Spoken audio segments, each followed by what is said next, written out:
Hello बच्चों, आप सभी का मेरे स्टडी पॉइंट में स्वागत है। आज हम इस मॉडल टेस्ट पेपर को सॉल्व करने वाले हैं जो बोर्ड की साइट पर उपलब्ध है। आपको पता है कि पिछले साल से मल्टीपल चॉइस के क्वेश्चन जो एक साथ 16 इंट्रोड्यूस किए गए हैं, तो इसलिए आपको कहीं भी इसके ज़्यादा टेस्ट पेपर्स जो है नहीं मिल रहे होंगे, तो इसलिए मैं इसको हल करती हूँ। चलिए, शुक्ल जी ने निर्गुण भक्ति काव्य का प्रवर्तक किसे माना है? इसके ऑप्शन है क तुलसीदास, ख सूरदास, ग कबीर और घ जो है रैदास है। तो निर्गुण भक्ति काव्य का प्रवर्तक माना जाता है कबीर को, इसलिए इसका सही उत्तर है तीसरा ऑप्शन। उसके बाद है दूसरा प्रश्न, कटी टेढ़ो है आवती में कटी टेढ़ो का क्या अर्थ है? इसके ऑप्शन हैं पहला गर्दन टेढ़ी करना, दूसरा है कमर टेढ़ी होना, तीसरा है टांग टेढ़ी करना और चौथा है दोहे टेढ़ी होना।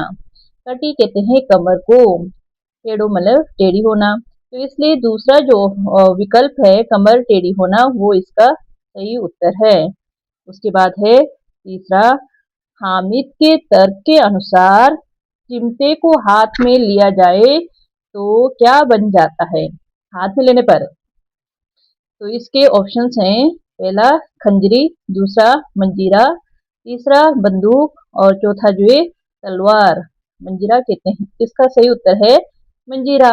मंजीरा कहते हैं जो फकीर लोग चिमटा हाथ में लेकर जिसे बजाते हैं उसको मंजीरा कहते हैं। तो इसका सही उत्तर हुआ दूसरा मंजीरा। चौथा प्रश्न है, अमरकांत को किस उपन्यास पर साहित्य अकादमी पुरस्कार मिला? इसके उत्तर हैं पहला आकाश पक्षी, दूसरा सूखा पत्ता, तीसरा सुन्नार पांडे की पतोह और चौथा है इन्हीं हथियारों से। तो अमरकांत को साहित्य अकादमी पुरस्कार मिला है इन्हीं हथियारों से, इसलिए चौथा ऑप्शन सही है। उसके बाद पांचवा प्रश्न है, भागलपुर में शरद चंद्र की मित्रता किससे हुई? इसके ऑप्शन हैं पहला रामरतन, दूसरा राजू, तीसरा मणिचंद्र और चौथा है उनिंदर। इसका सही उत्तर है दूसरा ख राजू। उसके बाद प्रश्न नंबर 6, दालान में अटूटे खटोले पर कौन लेटा था? इसके ऑप्शन हैं पहला प्रमोद, दूसरा मुंशी चंद्रिका प्रसार, लिखा है प्रसार नहीं प्रसाद, ग रामचंद्र और चौथा है मोहन। तो ये लिया है आपके दोपहर का भोजन। तो इसमें जो है सिद्धेश्वरी का जो छोटा बेटा है वो जो है दलान में टूटे खटोले पर लेटा था, तो जिसका नाम प्रमोद था, तो इसलिए इसका सही उत्तर होगा क प्रमोद। उसके बाद है अगला सातवां प्रश्न, नौटंकी कौन सी नाट्य शैली का रूप है? इसके ऑप्शंस हैं शहरी नाट्य शैली, आदिवासी नाट्य शैली, ग्रामीण नाट्य शैली और रागिनी नाट्य शैली। और इसका सही उत्तर है तीसरा ग ग्रामीण नाट्य शैली। उसके बाद है प्रश्न नंबर 8। तो प्रश्न नंबर 8 है, अतीत में हो चुकी घटनाएं किस तकनीक में प्रस्तुत की जाती है? इसके ऑप्शंस हैं पहला फ्लैश फॉरवर्ड, दूसरा फ्लैशबैक, तीसरा फ्लैश लाइट और चौथा है फ्लैश लाइव। और इसका सही उत्तर है फ्लैशबैक। तो भविष्य वाला होता है फ्लैश फॉरवर्ड और अतीत वाला होता है फ्लैश बैक। उसके बाद है नौवां प्रश्न, संचार के विभिन्न तत्व क्या हैं? इसके ऑप्शन है क स्रोत, ख कूटीकृत या इनकोडिंग, ग माध्यम एवं फीडबैक और चौथा ऑप्शन है उपरोक्त सभी। तो जो तीन ऊपर जो बताए गए हैं ऑप्शंस विकल्प, वो सभी जो है इसके जो है तत्व हैं, तो इसलिए चौथा इसका उपरोक्त सभी होगा सही उत्तर। 10वां प्रश्न है, बादल को गिरते देखा है कविता से संबंधित सही तथ्य हैं। इसके चार ऑप्शंस हैं पहला है नागार्जुन को कालिदास के मेघ का पता ठिकाना मालूम था, दूसरा नागार्जुन का बादल कल्पना प्रसूत नहीं है, तीसरा इसमें उज्जैनी के जीवन का यथार्थ वर्णन किया गया है और चौथा है इसमें किन्नर किन्नरियों के स्वच्छंद जीवन के अनुभूत्यात्मक चित्र हैं। नीचे दिए गए विकल्पों में से सही उत्तर का चयन कीजिए। जो ऊपर जो 4 ऑप्शंस दिए हैं, इनमें से 2 जो है सही हैं। तो कौन सा सही है वो देखना है।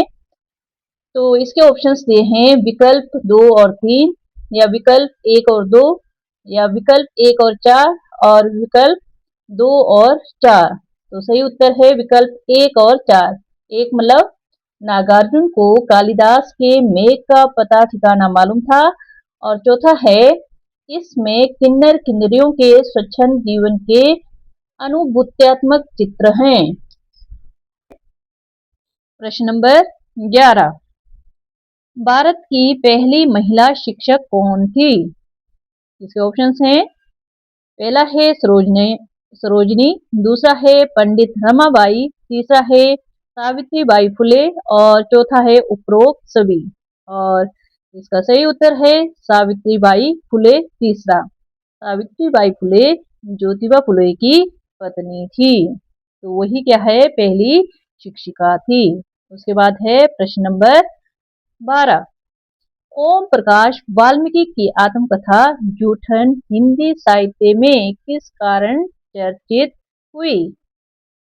इसके ऑप्शंस हैं, पहला है सहिष्णुता व निष्पक्षता, दूसरा है पक्षपात पूर्णता व स्वाभाविकता, तीसरा है मार्मिकता व प्रामाणिकता, और चौथा है विकल्प क और ग दोनों। तो इसका सही उत्तर है चौथा विकल्प क और ग दोनों। क सहिष्णुता व निष्पक्षता, मार्मिकता व प्रामाणिकता।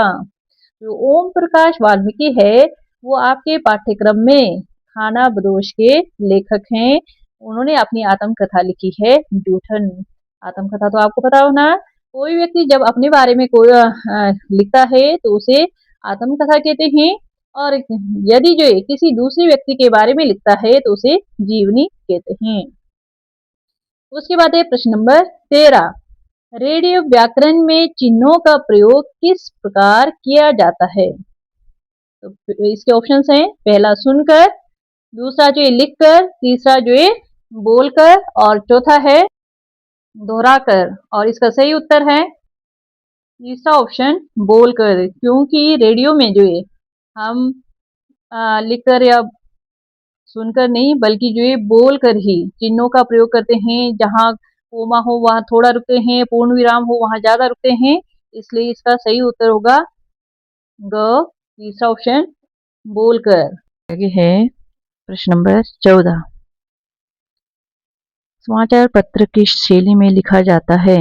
ऑप्शन हैं, पहला सीधा पिरामिड शैली, दूसरा उल्टा पिरामिड शैली, तीसरा नागर शैली, और चौथा है द्रविड़ शैली।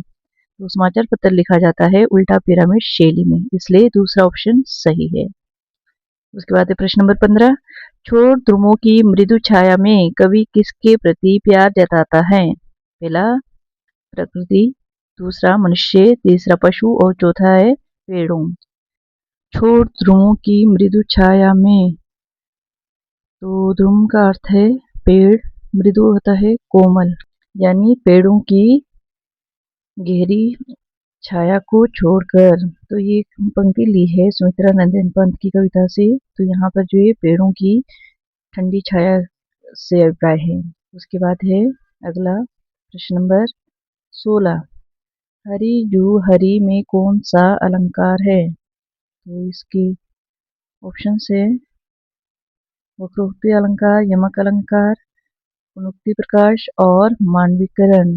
और इसका सही उत्तर है यमक अलंकार दूसरा, क्योंकि यहाँ पर हरि शब्द का 2 बार प्रयोग है। तो पहले में भी छोटी ई की मात्रा है, दूसरे में भी जो है छोटी ई की मात्रा होनी चाहिए, यहाँ पर बड़ी लगाई है। एक का अर्थ श्री कृष्ण है, दूसरे का अर्थ है हरना। हरना मतलब दुखों को हरना। तो पहले में हरि का अर्थ श्री कृष्ण का हृदय हरने वाले, और दूसरे में दुखों को हरने वाले, 2 अलग अलग जो है अर्थों के लिए इसका प्रयोग हुआ है। तो यहाँ पर यमक अलंकार है। और ये हो गए 16 प्रश्न। यदि आपको किसी भी प्रकार की परेशानी होती है मल्टीपल चॉइस वाले क्वेश्चंस को हल करने में, तो आप जो है कमेंट सेक्शन में लिख सकते हैं। Till then good bye.